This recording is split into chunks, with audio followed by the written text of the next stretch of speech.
সোনালী দিনের তো এখন সময় নেই, এখন কিন্তু মানুষ গোল্ড পরে না, এখন ডায়মন্ড পরে। তো ডায়মন্ডের একটা দিন ট্রাই করবো, সবাই মিলে যেন আনা আবার যায় আর কি, কিছুটা ট্রাই করবো ভালো কিছু করা যায়। কারণ আমি একটা নৌকায় বসে আছি, আমি ওই পারে কিভাবে যাবো যদি নৌকার মাঝিগুলো না আসে? দ্যাটস ওয়াই মাঝিরা আসে। আপনারা যদি পুরো প্যানেল যদি না আসতে পারেন, যারাই আসবেন তারা কি আসলে তাদের সাথে কাজ করবেন কিনা, মিলেমিশে কাজ মিলিয়ে? আসলে মিশা সওদাগর ডিপজল সাহেবের সাথে আমাদের যে প্যানেলের যে একটা প্ল্যানিং, এই প্ল্যানিং তো আর অন্যদের সাথে হওয়ার কথা না।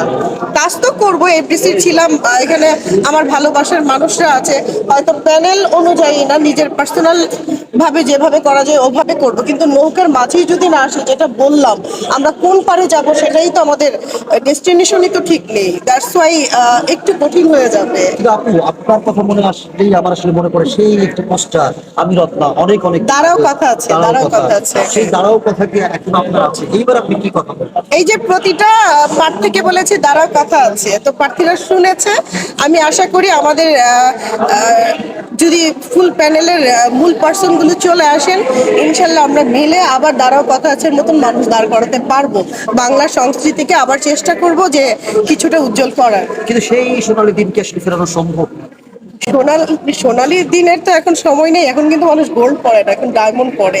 তো ডায়মন্ডের একটা দিন ট্রাই করবো, সবাই মিলে যেন আনা আবার যায় আর কি, কিছুটা ট্রাই করবো ভালো কিছু করা যায়। যারা আসলে যাদের ভোটে আপনি সর্বোচ্চ ভোট পেয়েছেন, তাদের উদ্দেশ্যে আসলে কি বলার আছে? অনেক অনেক ভালোবাসা সবার জন্য। মানে আমার প্রাণের মানুষ, এটা আমার মৌলিক অধিকার।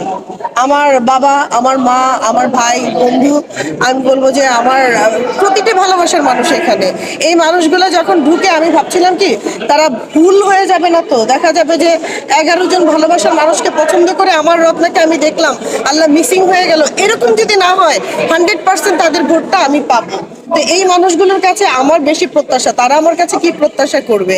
আমার কিন্তু আমার ভোটারদের কাছে অনেক প্রত্যাশা ছিল, আমাকে সেই প্রত্যাশায় ব্যর্থ করেনি।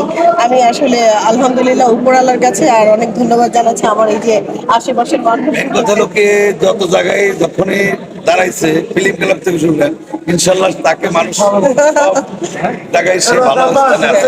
আচ্ছা, আপনার কাছে আরেকটি প্রশ্ন একটু জানতে চাই। গত 2 বছর মনে হয় আপনাদের যে নিঃশ্বাস আমরা এখন দেখতে পাচ্ছি, গত 2 বছর মনে হয় আপনাদের উপর কয়েক খরচের একটা পাথর ছিল, সেটি আসলে না, আমরা ছোটবেলায় কিন্তু আমি কিন্তু ক্লাস 7 থেকে এখানে কাজ করি, শিল্পী সমিতিতে এসে বসতাম, একটু নিঃশ্বাস নিতাম, সেই জিনিসটা কিন্তু আপনারা শুনেছেন। এরই মধ্যে অনেকে বলেছে যে আমরা সেই নিঃশ্বাসটাই কিন্তু নিতে পারছিলাম না, সমিতিটা কেমন যেন হয়ে থাকতো। তো আমরা আশা করি সমিতির যে বন্ধ বাতিটা, এই বাতিটা জ্বালাবো এবং সব শিল্পীরা একসাথে অন্তত মন খুলে সেখানে বসে যেন কথা বলতে পারি, অন্তত এই পরিবেশটা আগে তৈরি করব। আপনাদেরকে অনেক অনেক ধন্যবাদ। আকাশ টিভি, আকাশ টিভির